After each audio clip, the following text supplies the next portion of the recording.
ಕೈ ಮನೆಯಲ್ಲಿ ಇಷ್ಟೆಲ್ಲ ಬೆಳವಣಿಗೆಗಳಾಗ್ತಾ ಇದೆ.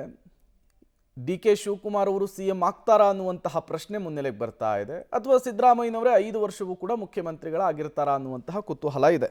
ಇದರ ನಡುವೆ ಗೃಹ ಸಚಿವ ಪರಮೇಶ್ವರ್ ಪರ ಕೈ ಕಾರ್ಯಕರ್ತರ ಘೋಷಣೆ ಮೊಳಗಿರುವಂಥದ್ದು. ಮುಂದಿನ ಮುಖ್ಯಮಂತ್ರಿ, ಭಾವಿ ಮುಖ್ಯಮಂತ್ರಿ ಪರಮೇಶ್ವರ್ ಅಂತ ಹೇಳಿ ಅವರ ಅಭಿಮಾನಿಗಳು ಕೂಗುಬಿಟ್ಟಿದ್ದಾರೆ. ಬೆಳಗಾವಿಯ ಶಿವಬಸವ ನಗರದಲ್ಲಿ ಜಿ ಪರಮೇಶ್ವರ್ ಪರ ಘೋಷಣೆಯನ್ನು ಕೂಗಲಾಗಿದೆ. ಯಾವಾಗ ಡಿ ಕೆ ಮತ್ತು ಸಿದ್ದರಾಮಯ್ಯನವರ ನಡುವೆ ಕುರ್ಚಿಗಾಗಿ ಫೈಟ್ ಜೋರಾಯಿತು, ಪರಮೇಶ್ವರ್ ಅವರು ಕೂಡ ನಾನು ರೇಸಲ್ಲಿದ್ದೆ, 2013ರಲ್ಲಿ ನನಗೆ ಸಿ ಎಂ ಸ್ಥಾನ ಕೈ ತಪ್ಪಿತು, ಈಗ ಆ ರೀತಿ ಅವಕಾಶ ಬಂದರೆ ನಾನು ರೆಡಿ ಅನ್ನುವಂತಹ ಮಾತನಾಡಿದರು. ಈ ಬೆನ್ನಲ್ಲೇ ಈಗ ಬೆಳಗಾವಿಯಲ್ಲಿ ಅವರ ಪರವಾಗಿ ಅವರ ಅಭಿಮಾನಿಗಳು ಕೂಗಿರುವಂತಹ ಘೋಷಣೆ ಮತ್ತಷ್ಟು ಕುತೂಹಲವನ್ನು ಜಾಸ್ತಿ ಮಾಡ್ತಾ ಇದೆ.